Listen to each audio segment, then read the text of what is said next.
I want to talk to you tonight about the most important thing in Eastern philosophy and aesthetics, which is space. Space, largely neglected by us as being nothing, even though our architects talk about uses of space, characters of space and qualities of space, and though our astronomers talk about curved space, expanding space, and therefore active space. There is a saying in the sutra, which is recited by all Buddhists practically in Japan and China, called the Makahanya Haramita Shingyo, or the Heart Sutra, Shingyo, which is a form precisely is emptiness. This character also means the sky, and so space. This means both form and color. It corresponds to the Sanskrit word rupa. It isn't the same as our word matter, which has come to have the meaning of stuff, substance in the sense of stuff out of which things are made. This refers rather more to shape, because there is not in Buddhist philosophy a concept of stuff. So what is shape? What is form? What is outline? What is significant, a perceptible or audible form is the same thing as space. Now, this is not quite what we mean by equal sign. When you get this kind of equation is in Eastern thought, that is to say, you will get a Japanese saying, Byodo soku shabetsu, shabetsu soku byodo. Soku means, these two things mean unity is differentiation, differentiation is unity. Now we know ordinarily that nothing could be more different than the different and the same. And people will argue themselves into a bloody fight that, by God, the same is different from the different, and the different is different from the same. And so when you argue it that way, difference seems to have an edge over sameness, doesn't it? Because you're going to argue the same is different from the different, and by God, the different is different from the same. There are more times the word different is used in this argument than the word same. And yet, you realize that you don't know what the different is unless you know what the same is. And that these two experiences designate each other. And it's this business of designating each other which is meant by these two characters here, which link form and space. And you could say they imply each other. That is a little better translation than are the same as. So then, we are looking at a culture here which in its aesthetics shows an immense valuation of space. Also, today, under the great pressures of the population explosion, space is the most expensive thing in Japan. More expensive than food, transportation, or anything else. Space. And it is a country which has learned how to make small spaces seem enormous. So great is the appreciation of space. So, in contrast with our point of view, for which space is nothing and for which space is also disturbing, look at the ways in which we find space disturbing. Space free from sound, called silence, is a form of space, and that is something which is to most modern people, whether American or Japanese, disturbing. Silence should be filled. And you know that in the Far East, where people have radios, they believe that they are not getting their money's worth out of the radio unless they have the current turned on as high as possible. They should get the maximum noise out of it because that's what, after all, it brings you. So turn it up high. This intrusion, therefore, into all life of constant noise to destroy silence. Silence bothers us. And so in the same way, space bothers us because there's nothing in it. And you remember those glorious Victorian rooms where no space whatsoever was allowed. The walls had to be covered with patterns. You couldn't have a blank page, say a blank area on the binding of a book, but you had to fill the whole thing up with flowers and curlicues and all kinds of things, and you couldn't have a surface of wood without, in some way or other, covering it all. All because of the feeling that space just is something that's not there. Now, what I want to do this evening is to show you various ways in which space is as important as the things that are supposed to be in it. And that once you can grasp that point, you have very many problems solved. Now let me start by repeating something that I've already told you. But I want to do this for the purpose of making it fresh in your mind and also illustrating it vividly so that you can't forget it. This is the most elementary lesson in space. And it starts with a universe in which there is only one ball.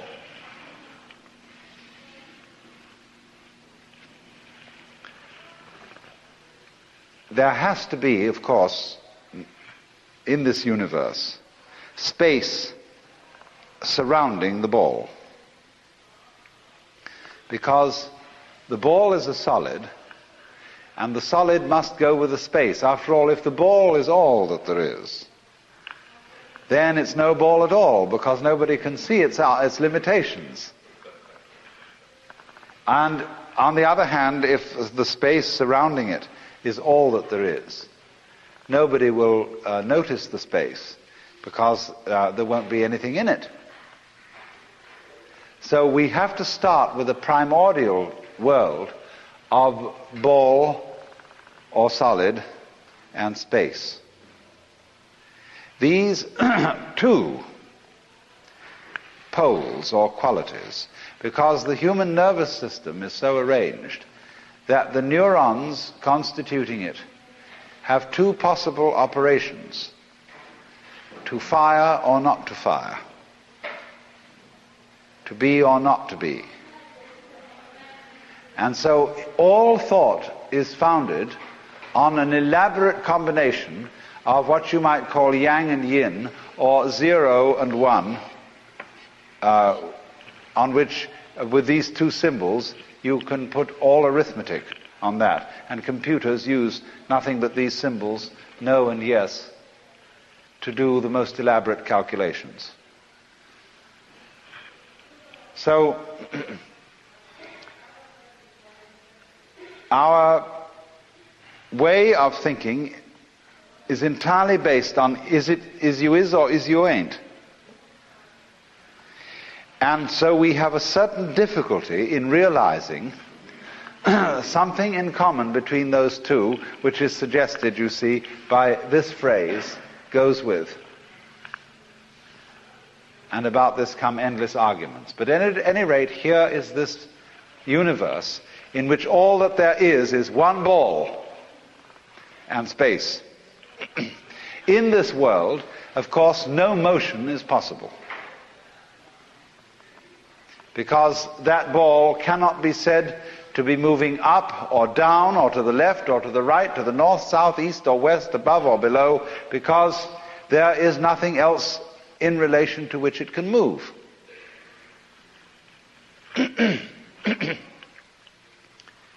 So we don't know even that it's still. We don't know whether it moves. Neither stillness nor motion can be attributed to it. It is only when we get a second ball, and now we're going to call them A and B, that there can be any motion at all. And so we can watch balls A and B growing closer to each other or further away from each other. But we cannot say whether A is moving and B is still, whether B is moving or A is still, or whether both are moving. There is no way of deciding it. They grow either closer together or further away from each other, back and forth, but we cannot decide which one of them is doing it. Furthermore, I want you to notice this, that these two balls can only move in a straight line. In other words, any position whatsoever in which they may be found will be along a straight line. And so they are confined to that dimension of motion. And so now we introduce a third ball, C. And we get a new problem. First of all, let us suppose that balls A and B stay together at the same relative distance from each other, and that C moves off.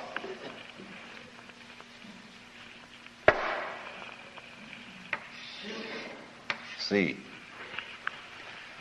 Now, the question arises, who has moved?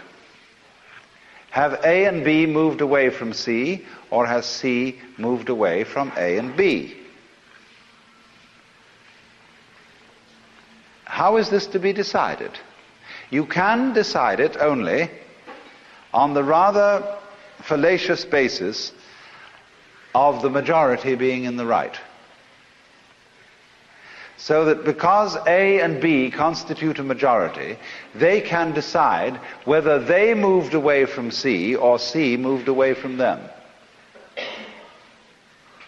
And so by constituting themselves the majority, they can rule the situation unless C decides to stay with them at a constant distance. Then, so long as they stay together and C stays the same distance from them, they can't move,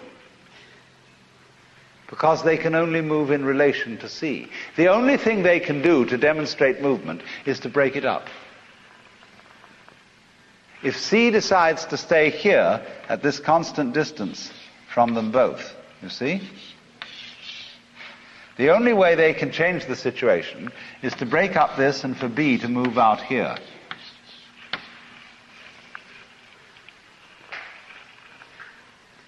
And notice this, that in this situation, the three of them can only move within a plane, within a surface. Because wherever there are 3 points, they will always lie on a surface. Just as where there are only 2 points, they will always lie on a straight line. So here, in the first place, we had a one-dimensional world with 2 balls. We now have a 2-dimensional world with 3 balls. Do you see that? Is the difficulty here? Yeah, very. All right, now look here.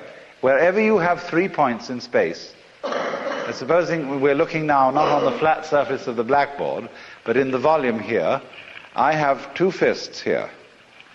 And to add to this, we will use the base of the vase. Now do you see that however I move my fists, I can always have the base of the vase, the bulb here, and each fist in one flat plane. In other words, supposing now you see here, they're in a plane. There's a triangle, a flat triangle, which joins all these 3 points.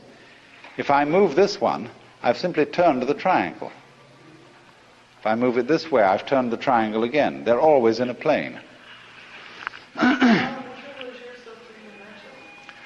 Yes, but even with that, you see, you can see with the 3. Now, these fellows say, look here, we can't decide where we are in relation to each other. This majority thing doesn't give us the real truth. It's only popular opinion. And furthermore, since we're only thinking in surfaces, our judgment is rather superficial. What we need is thinking in depth. Somebody profound, somebody who can stand aside from this situation and look at it objectively and tell us what we're really doing. So we now invent a fourth ball, D. D for depth. And immediately you find that D can move into a third dimension and stand underneath A, B, and C. Because once I have the 3 points fixed, I can take a fourth and move it out of the plane into a third dimension. Do you see that? And from this point of reference in a third dimension, see, all these 3 are on a surface. But this lies underneath them and looks up at them, each. And this is the objective observer who will now tell us how these 3 are moving. And so you've got now your third dimension, the dimension of depth, thickness, which gives us substance. All this was hitherto rather abstract.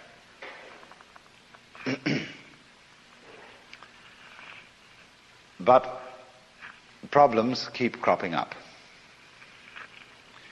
Because 3 dimensions aren't enough. This fellow D can tell us how these 3 are moving, A, B, and C. But it can't tell us when they're moving.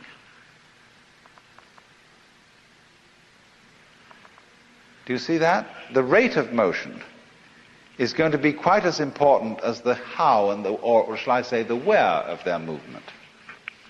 When do they do it? And so we're going to get a fourth dimension into the picture, which is not, however, a fifth ball, but a scale. A way of marking off any motion as from here to here, like this.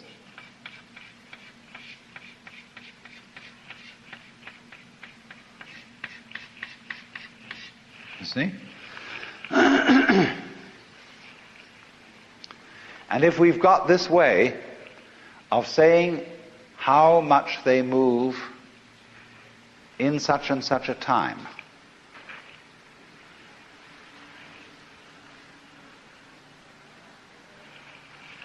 we have a better way still of describing what they're doing than from this point here alone. But you see, once you've done that, that you can take step after step after step after step, dimension after dimension after dimension after dimension, and there is no end to it. You will never really, finally, be able to pin down what all these people are doing in reference to each other. You can only do it going back to the 3 situation, where we haven't even got D yet. We constitute a majority, and therefore what we say goes. But we always know that that is fallible. Now let's look at it in this way. All of us here have 2 eyes, 2 ears, 1 nose, 1 mouth, and approximately the same sense organs all round. And therefore, because we have these organs the same, we all more or less agree as to what sort of a world we're in. Because we are in the majority about this.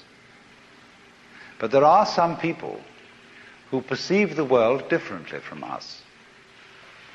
And the great problem that we have to decide is, do they have diseased sense organs, or do they have extraordinary sense organs?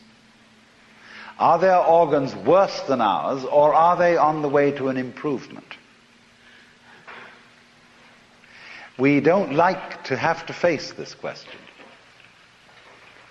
because wherever somebody perceives the world in a different way from us, we feel threatened. We may not be right. You remember in Kipling's story, in the second Jungle Book called Cars Hunting, the monkeys tribe, the Bandalog, used to get together, and every now and then they would all shout in unison, "We all say so, so it must be true." And so every great majority which has formed a consensus, a set of conventions commonly held about the nature of the universe, feels terribly threatened by somebody who suggests that it might be different. Is this person a genius or a madman? And we try to find out ways of testing it. And we say, by the fruits of his acts, we will know whether he's a genius or a madman. Because if his new way of seeing things, destroys the kind of order which we agree is the right order, then he's a madman. But if his way of seeing things in the long run agrees with the kind of order which we think is order, then we'll say he's a genius. So you can't win against this. But there is this to be said. The crazy man has perceptions of a world which he gets lost in, and he can't relate to the world of the majority, of the ordinary people. He can't talk their language. He's got lost. Whereas the genius, who has a new kind of consciousness, can always keep in touch with ordinary everyday people and explain, or try to explain very clearly, his point of view in their language, so that he is, as it were, a bilingual person. A crazy man is simply a monolingual person. He can only talk one language, his own language, and if that doesn't happen to be your language and my language, then he's crazy. But the person, you see, I think we can decide this, who goes beyond craziness into something quite else, becomes bilingual. He can talk the language of convention, of ordinary everyday society, and the language of a world seen as beyond that or transcending that. So,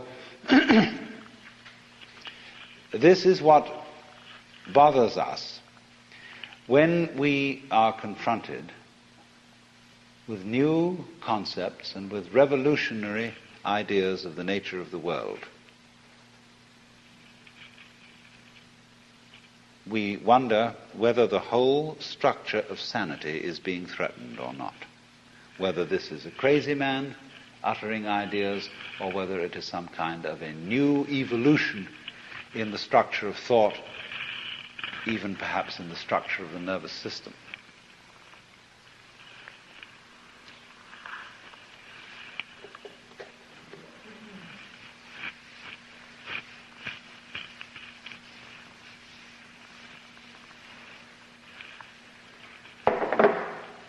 So, the crazy idea which I wish to commend to you, which I will try to put into conventional language, assuming that all of you understand conventional language, is that of the reality of space.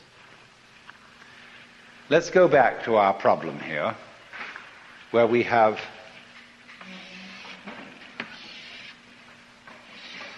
three balls moving in relation to each other, and look at it again from still another point of view. Let's suppose they all seem to go outwards from each other in this direction uniformly. We can consider two arguments about this. The balls are all on their own moving away from each other uniformly. Of course it must be that way. After all, it's common sense. The balls are the things. They're the solid. They're what's real. And they must be doing the moving. Only things that exist that are solid can do anything. But then there's another school of thought altogether that says, those things can't move. They're just balls. They're just solid things. They have no vitality. And furthermore, there are three separate ones. They have no common mind. How could they possibly arrange to move away from each other at a uniform speed? The thing that moves is the space between them. After all, we say the distance increases, and that's using the verb increases transitively, or it's a verb that is being used to indicate an action, and it's the distance that does the action, apparently. When you say the distance increases, you use the noun distance in the same way as you say the man walks. So this school of thought says, so you see that what is really moving is the space. And so you get the idea in astronomy that because all the nebulae, the galaxies, are apparently moving away from each other uniformly, this is put in the form of saying that it is space that is expanding. And these things float in space. But then it's terribly disconcerting because when people wanted to feel, that space was something. And so we had ideas about the ether. And light would have to be transmitted through an ether in the same way that sound waves are transmitted through air. You can't, according to common sense, have the transmission of something through emptiness. There must be something in the emptiness to support this transmission. And so we invented ether. But as you will all know, the Michelson-Morley experiment showed that there is no ether. That you have to think about the propagation of light and about the properties of space, not in analogy with some fluid or liquid or gas which lies between all these things. You see, we keep wanting to invent ghosts. To invent a solid, we can't accept the idea of space. Now, air is a solid. Water is a solid. Ether is a pseudo-solid. It's something we had to invent to fill in this gap and say, no, although these solids are real good material solids, there must, if they are to be related to each other, be some kind of a tenuous, filmy, gaseous solid that joins all these things together. We've got to have that thing, we've got to have the strings attached, you see. We couldn't stand the idea that space, there's nothing but space, was important. So then you've got these two theories then, that the solids are moving, or that the space between them is moving. And both sides have got good arguments. I've tried to present them. But what both sides overlook is that they are each one-sided. That what is moving is neither the solid nor the space, but the solid space. There's a Zen story. Two monks were arguing about a flag that was flapping in the wind. And one of them said, the wind is moving the flag. And the other said, the flag is moving the wind. And the sixth patriarch, Huineng, was asked about this, and he said, you're both wrong. The mind is moving. And so what you might say here is the point about this is when you get down to this question, which one is moving? The mind is moving. Because what is meant here by the word mind is the necessary interdependence of the concept space and the concept solid. That is of the nature of mind, that you can't have the one without the other. And so the mind used as a word to signify the interdependence of these two poles, one of which is solid and the other of which is space. This moves. And so mind in this sense is the creator of the world.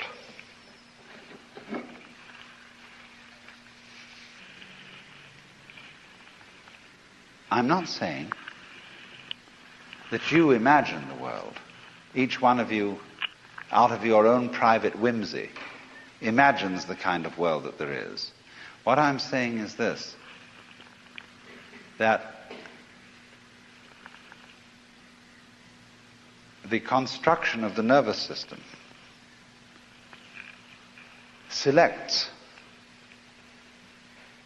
a world. You see, your senses are selective.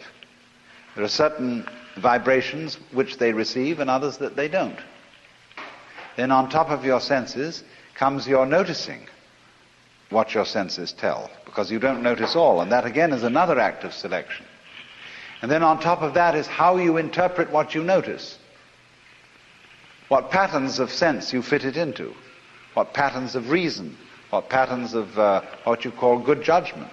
And that's still another level of selection. So constantly the world that we are aware of is a selection of our mind.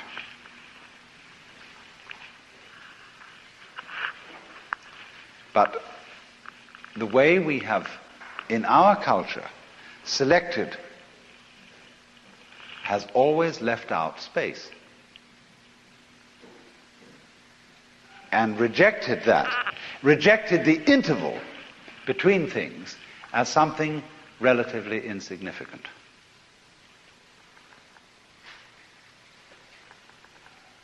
But now let me try and show you that it is the interval that matters immensely. Let us take another kind of space altogether. Not the space of distance between objects, nor even the space of distance in time between events. But let's take musical space. The difference between, in the major scale of C, the notes C, E, and G, forming the common chord of the scale of C. Now, you have intervals between these tones. The notes C, E, and G are tones. But the intervals between them are something else. Da, da, da, da, da, da, da, da. And you can hear in that three intervals the basis of a melody. Da la la la la la la la la la la la la la la la. You see, it begins to make a tune. But if you hear only the tones and you don't hear the intervals, you don't hear a melody. There are people who are what we call tone deaf, and they only hear noise. They don't hear melody because they don't hear intervals.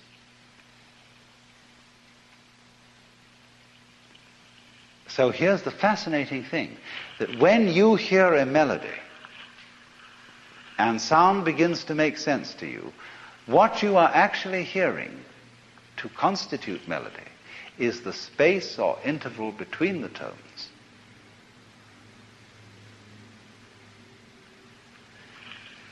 It's the same as this.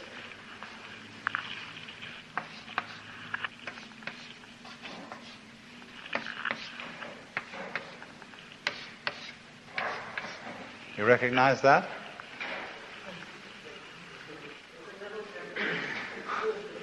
The Big Dipper. All right? But why do we recognize it? Because we recognize the relative spaces between these points. If it was just da, da, da, da, da, da, da, we could arrange them this way. Whatever, you know? But it is how they are patterned, and there are no strings joining these points in the sky. In just the same way as there's no join between you see? But nevertheless, you hear that pattern. And that's what makes sense.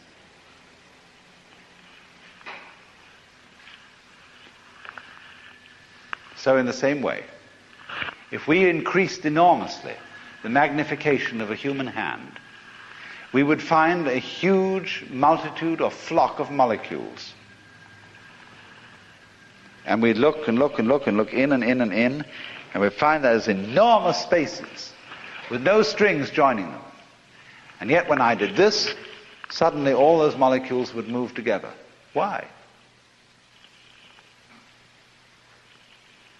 See, what has moved is not only the molecules, but the space.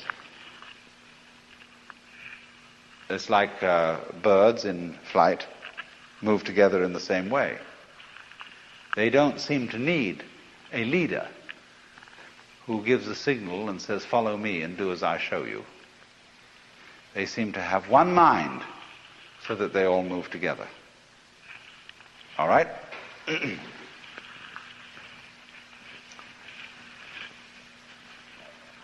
Now let's translate this into another thing altogether, a problem which is quite fundamental to Far Eastern culture, and that is the question of birth and death.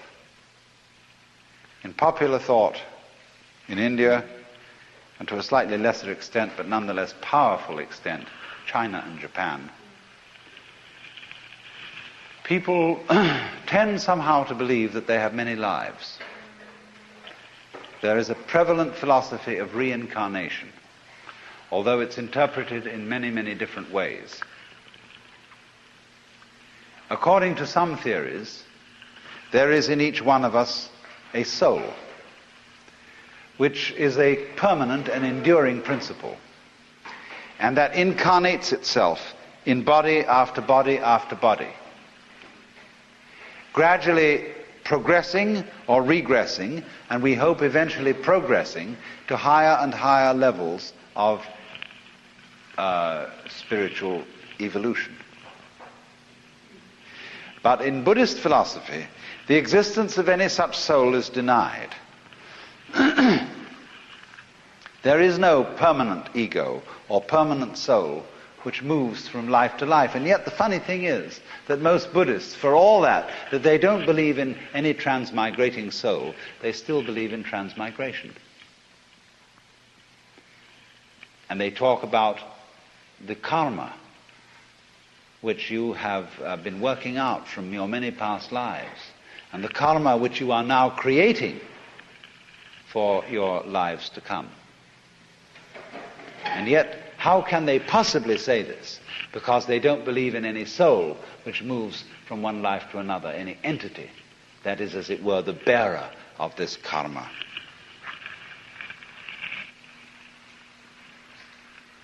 So, to see how there might be a philosophy of transmigration, you've got to realize the importance of space, the importance of links or relationships between points that don't have any strings tying them together. So let's imagine, first of all, a river. Here is one bank, and here is the other bank. And in this river lie many rocks.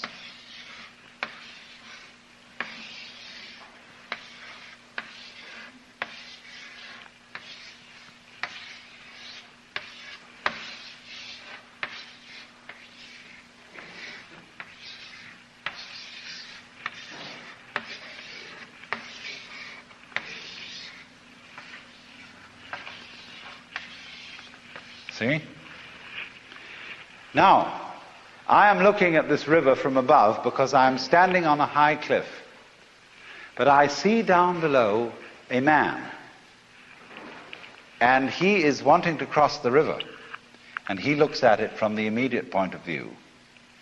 And he does this, and he does this, he does this, this, this, this, this, this. Let's trace out that course. He did this, this, this, this, this, this, this, this, this. See? He found it, whether he could connect these pebbles, these rocks, depended on how far his legs could stretch. He took that way over. That was the way he saw. But I, from my vantage point, can see that there were other ways he could have gone. He could have gone from here to here, here, here, here, here, here, there. See? So he could have had as an alternative this line.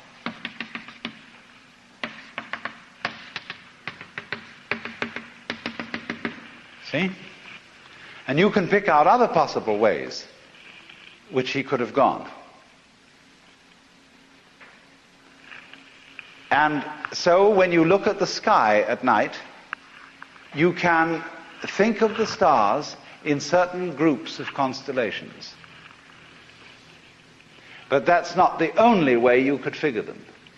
You could figure the stars in other groups, and they would be just as satisfactory provided we all agreed about them and how to figure them. Now then, I want you to imagine that each one of these pebbles in the stream represents the biography of a human individual. That this bank of the stream represents the year 1965, and that this bank of the stream represents the year 1465. And that between these times there have been human lives lived between certain spans of years. You see what I mean? All those stones constitute biographies. And now we have a historian looking at those biographies lying between these 2 points in time and saying, by Jove, it really does seem, doesn't it, that where this life left off, this one seemed to begin. And so there really does seem to be a logical connection between these lives. And there also seems to be a logical connection between these. Although when it gets to this point, to this one here, it seems equally logical that this one go that way and this one go that way. Or it seems really here that it could have gone that way just as well as it went that way. Do you see what we're doing here? We're looking at human lives, and we're making the same kind of sense out of their continuity as we make in the patterns of the stars by figuring out constellations. And that is the doctrine of reincarnation. Now you say, is that just projection? Is that just a way we have of figuring things out? Like when you look in a Rorschach plot, you make your own sense of it. And because you project yourself into it, that's what's so important to the psychologist, who interprets what you are. Because that was your projection into this blot. And as it were, the blot itself had nothing to do with it.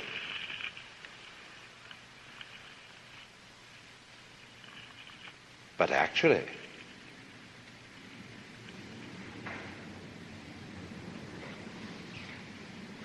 the whole world is a Rorschach blot.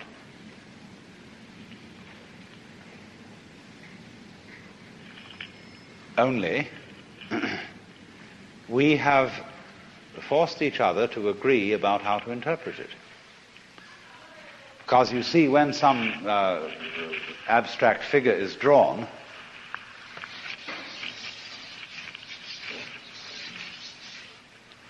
see, what is it? What have I drawn?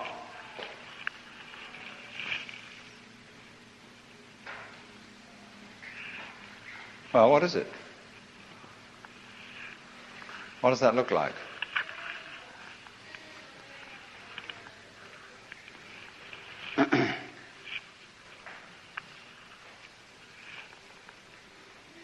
Anybody? Nobody wants to be forceful about this? All right, if you're not going to be all right, you saw flames. That's I was going to say the same thing. Now, you see, you and I agree, and we're going to lead this group. We're going to tell them it's all flames, you see, and so they're going to say, yeah, I see that after all, it's flames, isn't it? You see? So, basically, in this universe, when little brains and nerves and chicky things come into being inside the little pods called skulls, some of them say, all around here, this is the way it is. And it doesn't make any difference, you see, whether they succeed or whether they don't as a result of saying this. Because if, as a result of saying it's flames, they survive longer, then they say that was success because we survived longer. If, on the other hand, they didn't survive longer, they survived shorter, they would say it's success. Because the important thing is to survive a short time sweetly rather than a long time not so sweetly. You want to go off with a flash, or do you want to drool your life out at a steady glow? See, it's any way you want to interpret it. So everything's a Rorschach plot. In everyday life, only we've all agreed about it. And so it doesn't seem like a Rorschach plot. Because certain strong human beings, people like Jesus Christ, Mohammed and the Buddha, and the man who made up the laws of Manu and Moses, and all these cats, have throughout the centuries impressed other human beings that this is the way it is. And the Lord God says so. So if they can invoke that authority, then this is the way it is. Here we are. Now, what we do, in other words, we convince ourselves who we are, that we are the same person sitting here now as came into this room 50 minutes ago. All this is interpreting a Rorschach plot in exactly the same way as one sees a continuity between one set or other of these stones in the river or these biographies lying between the centuries. And you can't say, you see, that is something merely imaginary or merely arbitrary, which you project onto the external world, and that it's your own imagination and nothing more than that, because your own imagination is something in the external world. In other words, you couldn't have that kind of imagination or the kind of nervous system that you had unless you lived in this particular kind of universe. Your being an imaginative being, projecting all sorts of ideas onto the external world, is in its own turn something that is a function of the external world, something the external world is doing. So patterning, finding connections between points, is the whole operation of life. You can call it, there are two principles that correspond to space and to solid. One is called continuity and the other discontinuity. In one place we see a connection. In the other place we don't see a connection.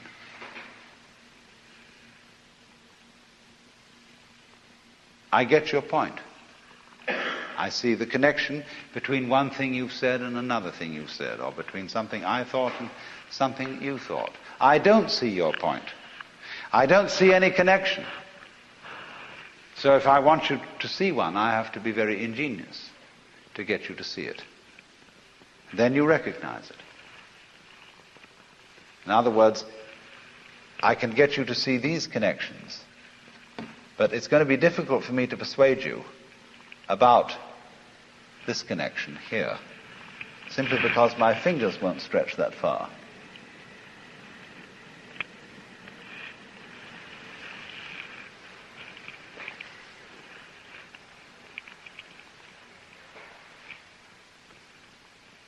Now, in this, you can see that in this theory of reincarnation,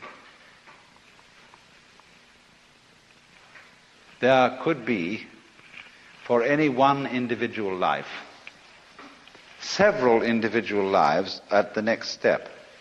For example, you see, by stretching of the fingers, this fellow here could go here, here, and here for the next time. So we could say he has, this individual in his next life incarnates as three individuals. In their next step, he can go here. This one can go here or here. This one can go here or here or here. This one could become three. Sometimes there are situations in which three of them could only become one, because there's only one that is consistent in the pattern. By whatever rules you're making up the pattern of connection.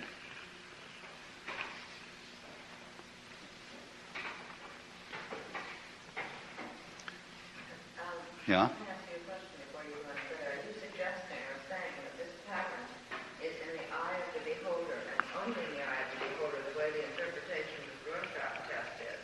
Because if you are, then you can say anything about permanent.